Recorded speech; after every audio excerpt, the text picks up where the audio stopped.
तो दोस्तों आज मैं फ्रीज़न का एपिसोड 1 एक्सप्लेन करने वाला हूँ। अगर आपको ये एपिसोड अच्छा लगे तो लाइक कमेंट और सब्सक्राइब करना ना भूलें। तो चलिए अब बिना किसी देरी के इस वीडियो को शुरू करते हैं। एपिसोड की शुरुआत में हम फ्रीज़न को देखते हैं और उसके साथियों को देखते हैं। इन सब में से एक प्रीस्ट होता है जिसका नाम हेटा है और इस दूसरे लड़के का नाम है हिमेल और इसका नाम है आइजन। इन सब ने डिमन किंग को हरा दिया होता है, इसलिए ये महल की तरफ जा रहे होते हैं।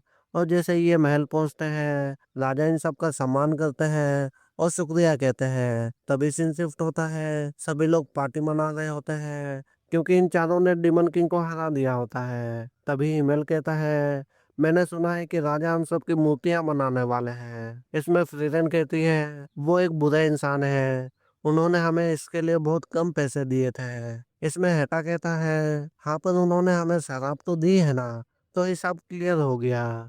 ये सुनकर फ्रीजन कहती है, तुम एक ढोंगी प्रीस्ट हो। फिर ये सब मजे करने लगते हैं। फिर ये आसमान की ओर देखते हैं जहाँ टूटते तारे दिखाई देते हैं। ये देखकर ये सब कहते हैं ये सच में बहुत ज्यादा खूबसूरत है। इसमें फ्रीजन कहती है, कल मैं एक सफर पर जाने वाली हूँ, मैं 50 साल के बाद वापस आ जाऊंगी और तुम सबके साथ ये दोबारा देखूंगी। ये सुनकर ये सब हंसने लगते हैं। तभी दोबारा सीन शिफ्ट होता है, फ्रीजन सफर के लिए निकलने वाली होती है और ये सब यही कहते हैं कि उम्मीद करते हैं कि हम जल्द ही मिलेंगे। फिर फ्रीजन अपने सफर के लिए निकल जाती है। फिर वो एक जगह से दूसरे जगह घूमते रहती है और नए नए मैजिक स्पेल सीखते रहती है। और जैसे ही 50 साल बीत जाते हैं वो एक दुकान के अंदर आती है और कहती है, क्या आपके पास शैडो ड्रैगन का सींग होगा? मुझे अपने मैजिक के लिए उसकी जरूरत है। इसमें ये दुकानदार कहता है, माफ करना पर मेरे पास वो नहीं है और मैंने तो उसे पिछले 30 सालों से नहीं देखा है। फिर ये सोचती है, लगता अब मुझे वापस जाना होगा क्योंकि वो सींग हिमेल के पास है। और फिर ये हिमेल के पास आ जाती है जो बहुत ही ज्यादा बूढ़ा हो चुका होता है। फिर ये दोनों बैठकर बातें करने लगते हैं और उसके बाद हिमेल शैडो ड्रैगन के सिंह को दे देता है और कहता है, तुम्हारा शुक्रिया मेरे ऊपर इतना भरोसा रखने के लिए। फिर ये दोनों बाकी दोनों से भी मिलते हैं, मतलब हेटा और आइजन। तभी हेटा कहता है, वैसे अब हम कहाँ जाने वाले हैं? इसमें फ्रीजन कहती है, हम जहाँ से टूटते तारों को देखेंगे वो जगह यहाँ से बहुत दूर है, हमें जाने में कम से कम 1 हफ्ता लगेगा। इसमें हिमेल कहता है, तुम तो सच में बहुत बेरहम हो, कम से कम इस बूढ़े इंसान पर थोड़ा तो तरस खाओ। फिर ये सब निकल पड़ते हैं और 1 हफ्ते के बाद ये पहुंच भी जाते हैं और फिर ये सब मिलकर दोबारा टूटते तारों को देखते हैं। फिर हम कुछ समय बाद हिमेल का फ्यूनरल देखते हैं जहाँ पर सभी लोग रो रहे होते हैं पर फ्रीजन नहीं रो रही होती। ये देखकर सभी लोग कहते हैं, ये तो उसकी साथी थी ना, फिर भी ये नहीं रो रही, क्या इसे दुख नहीं हो रहा?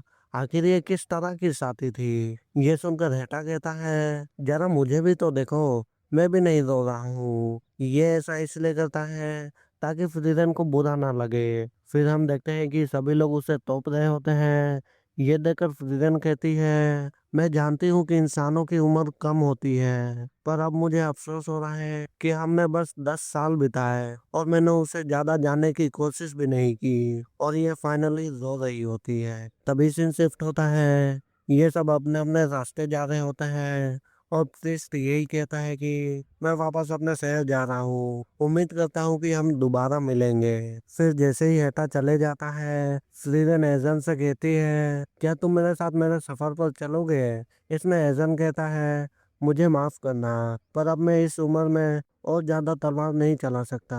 तभी सीन शिफ्ट होता है, हम कुछ समय बाद का सीन देखते हैं। फ्रीजन जंगल में खो गई होती है। तभी वहां पर एक छोटी सी लड़की आती है और वो कहती है, आप कौन है और आप किससे मिलना चाहते हैं? इसमें फ्रीजन बताती है कि मुझे हेटा से मिलना है। ये सुनकर वो लड़की कहती है, ठीक है आप मेरे साथ चलिए। फिर हम देखते हैं कि फ्रीजन हेटा के घर आ चुकी होती है और कहती है, तो तुम यहाँ रहते हो। इसमें हेटा कहता है, मुझे तुमसे दोबारा मिलकर खुशी हुई, पर तुम यहाँ क्यों आई हो। इसमें फ्रीरन कहती है, मैं बस इंसानों को और ज्यादा अच्छे से समझना चाहती हूँ। इसमें हेटा कहता है, ये तो काफी अच्छी बात है। पर फिर फ्रीरन इस बच्ची के बारे में पूछती है। इसमें हेटा बताता है कि एक वार के दौरान ये बच्ची अनाथ हो गई थी, तब से मैंने इसे अपने पास रख लिया। यह सुनकर फ्रीरन कहती है, यकीन नहीं होता तुम्हारे जैसा डोंगी प्रिस्ट इतना अच्छा काम कर सकता है। पर फिर वो कहता है, वैसे क्या तुम इस छोटी सी लड़की को मैजिक सिखा सकती हो।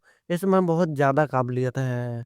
इसमें फ्रीरन कहती है, माफ करना, इसे मैजिक सिखाने का मतलब है इसे अपना शागिर्द बनाना, और मैं किसी को अपना शागिर्द नहीं बना सकती, क्योंकि तुम्हें तो पता ही है कि मेरा सफर कितना खतरनाक होता है, और ये बस मेरे रास्ते में रुकावट बनेगी। ये सुनकर हेटा उस सीजन को एक अलग कमरे में ले जाता है और उसे एक मैजिक बुक देता है और कहता है, इस किताब में जिंदा होने और अमरता पाने के मंत्र लिखे हुए हैं। इसमें फ्रीडन कहती है, ये सब एक कोड वर्ड में लिखा हुआ है। पिछले जमाने के लोगों को इस कोड वर्ड में लिखना बहुत अच्छा लगता था, पर इसे सॉल्व करने में 5 से 6 साल लगेंगे। यह सुनकर हेटा कहता है, ठीक है, हो सके तो मैं उस वक्त तक जिंदा रहने की कोशिश करूंगा। इसमें फ्रीडन कहती है, आखिर तुम्हें हो क्या गया है, तुम्हें तो पहले मौत से डर नहीं लगता था। इसमें हेटा कहता है, इसकी 2 वजह है। पहले मैं ये सब इसलिए करता था ताकि मैं अपने डर को छुपा सकूं, और दूसरी वजह यह है कि अब मुझे डर लगने लगा है। तभी से शिफ्ट होता है। ये छोटी सी बच्ची अकेले रहती है। तभी वहां पर फ्रीडन आ जाती है और कहती है, वैसे क्या तुम हमेशा ऐसे ही अकेले रहती हो। इसमें फन कहती है, हाँ इसका नाम फन है, मैं बताना भूल गया था, उसके लिए मुझे माफ कीजिएगा। वैसे तभी फ्रीडन कहती है, तुम वैसे यहाँ क्या कर रही हो। इसमें फन कहती है, मिस्टर हेटा ने बताया था कि मैं जिस दिन उस पत्थर में छेद कर दूंगी, मैं उस दिन जादूगरनी बन जाऊंगी। इसमें फ्रीडन कहती है, ओ ये तो काफी अच्छी बात है। तभी फन अपना मैजिक इस्तेमाल करती है, जो बहुत ही ज्यादा पावरफुल होता है, पर वो पत्थर बहुत ज्यादा दूर होता है, इसलिए वो उस पत्थर को टच नहीं कर पाती, मतलब उसमें छेद नहीं कर पाती। ये देखकर फ्रीडन थोड़ा इम्प्रेस हो जाती है और अपने मन में कहती है, ये तो सच में कमाल का था, मुझे इसके अंदर की ताकत महसूस हो रही है। तभी फ्रीडन पूछती है, वैसे तुम आगे जाकर क्या करना चाहती हो। इसमें फन कहती है कि मैं एक जादूगरनी बनना चाहती हूँ। ये सुनकर फ्रीडन कहती है, तो तुम्हें भी मेरी तरह मैजिक पसंद है। तभी ये एपिसोड खत्म होता है। और अगर आपको इसका नेक्स्ट एपिसोड चाहिए तो लाइक कमेंट और सब्सक्राइब करना ना भूलें। और अगले वीडियो तक के लिए सायोनारा।